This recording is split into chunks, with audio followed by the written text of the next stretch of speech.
मेरे प्यारे दोस्तों, मैं आप लोगों को शादी का एक सुंदर सा गीत सुना रही हूँ, जिसमें कि कुछ मस्ती भी है, कुछ प्यार भी है और बहुत नए तरीके का गीत है। तो प्लीज़ आप लोग इसे सुनिए और ये गीत आप लोगों को कैसा लगा कमेंट करके मुझे बताइए। आप सभी लोगों का दिल से धन्यवाद। सारा रा हो रही थी रेल में, सारा रा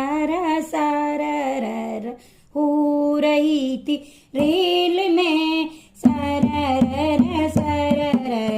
हो रही थी रेल में, हो रही थी रेल में, हाँ हो रही थी रेल में, सारा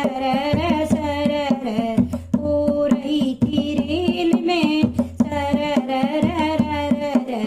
हो रही थी रेल में।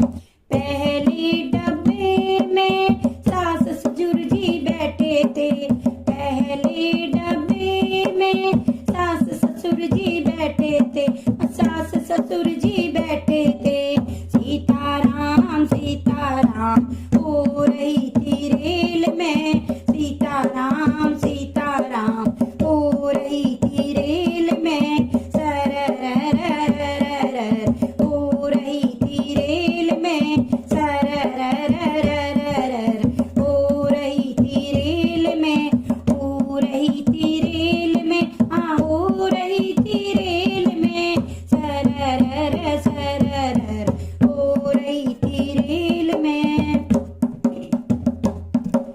दूसरे डब्बे में जेठ जेठानी बैठे थे, दूसरे डब्बे में जेठ जेठानी बैठे थे, जेठ